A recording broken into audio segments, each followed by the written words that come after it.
everyone, my name is Marie from Medical Channel Asia, and today I have me, Dr. Geraldine Tan. Hi, I'm Geraldine and I'm from the therapy room. I'm a psychologist here in my little outfit in Orchard Road, and I see children, little children, teens, adults, and the older ones also. And we can talk more about it later on.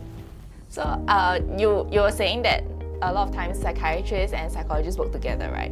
But then I was just thinking some of the conditions, like let's say it's ADHD, for example. There are some medication that work really well for ADHD. So why is there still a need to go to a psychologist to talk or to get therapy if they have been medicated? I like the fact that you started with medication works. So yes, medication works. So many people are so averse to it, but medication does work.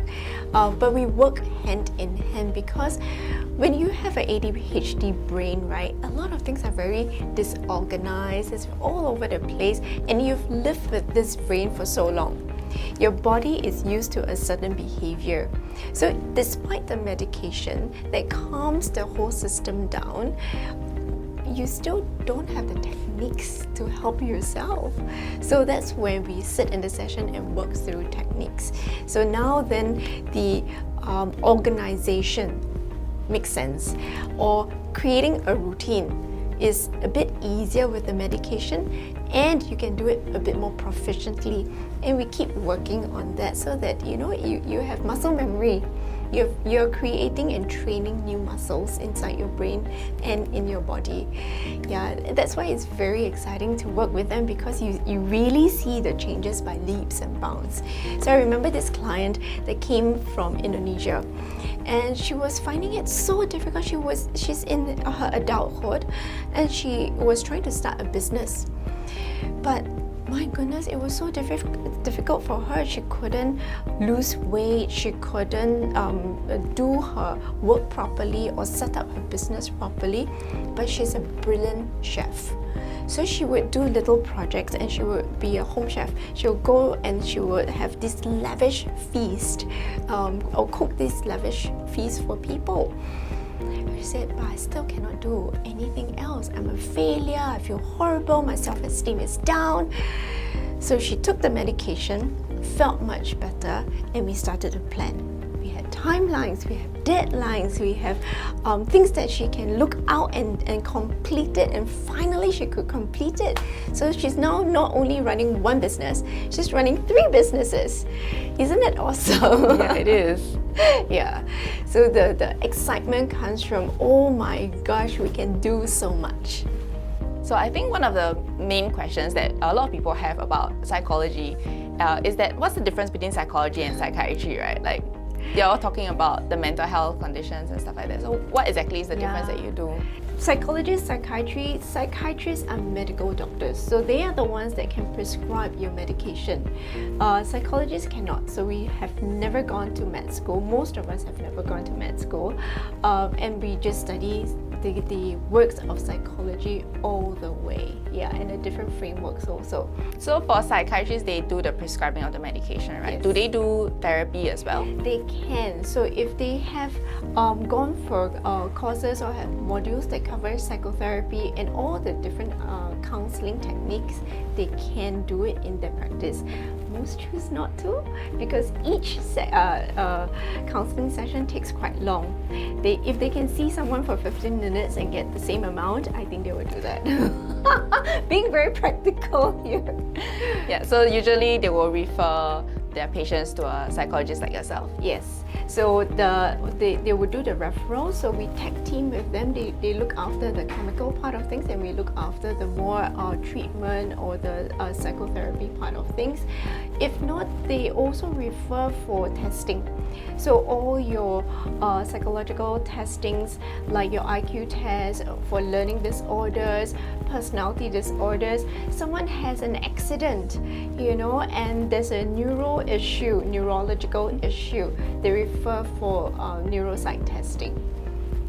I think so. For the benefit of the viewers, let me just ask this question. So when should one go to see a psychologist, and when should one go to see a psychiatrist? Oh, this is a very common question that we get. So the psychiatrist gives medication. medication. So a lot of times, people get very afraid to go forward and say, oh, I need all these weird medicine, I don't want to take any more medicine.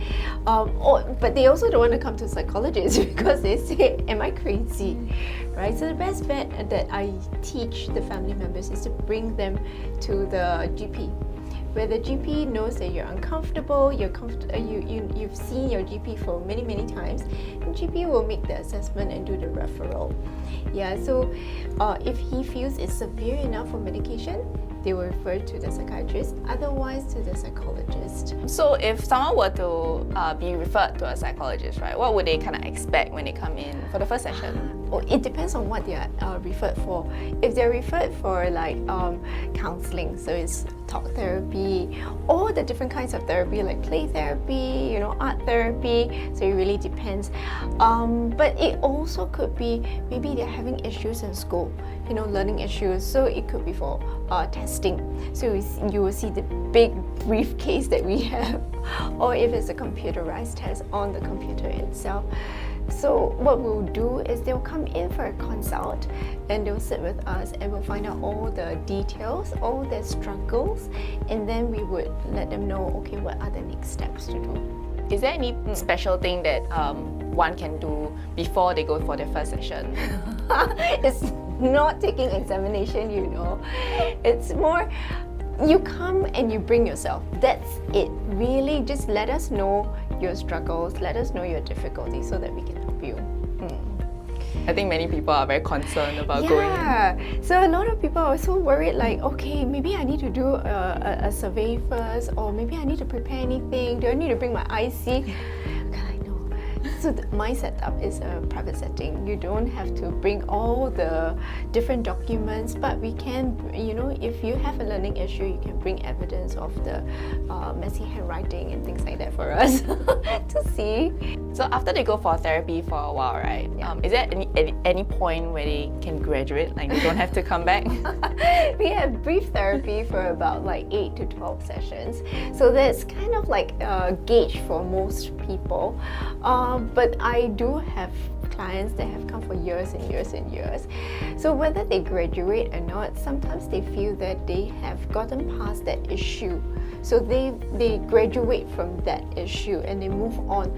But there are times when they use the whole counseling process differently, so they don't really graduate. They enhance themselves, or they come and continue to just work through some of the little kinks in life.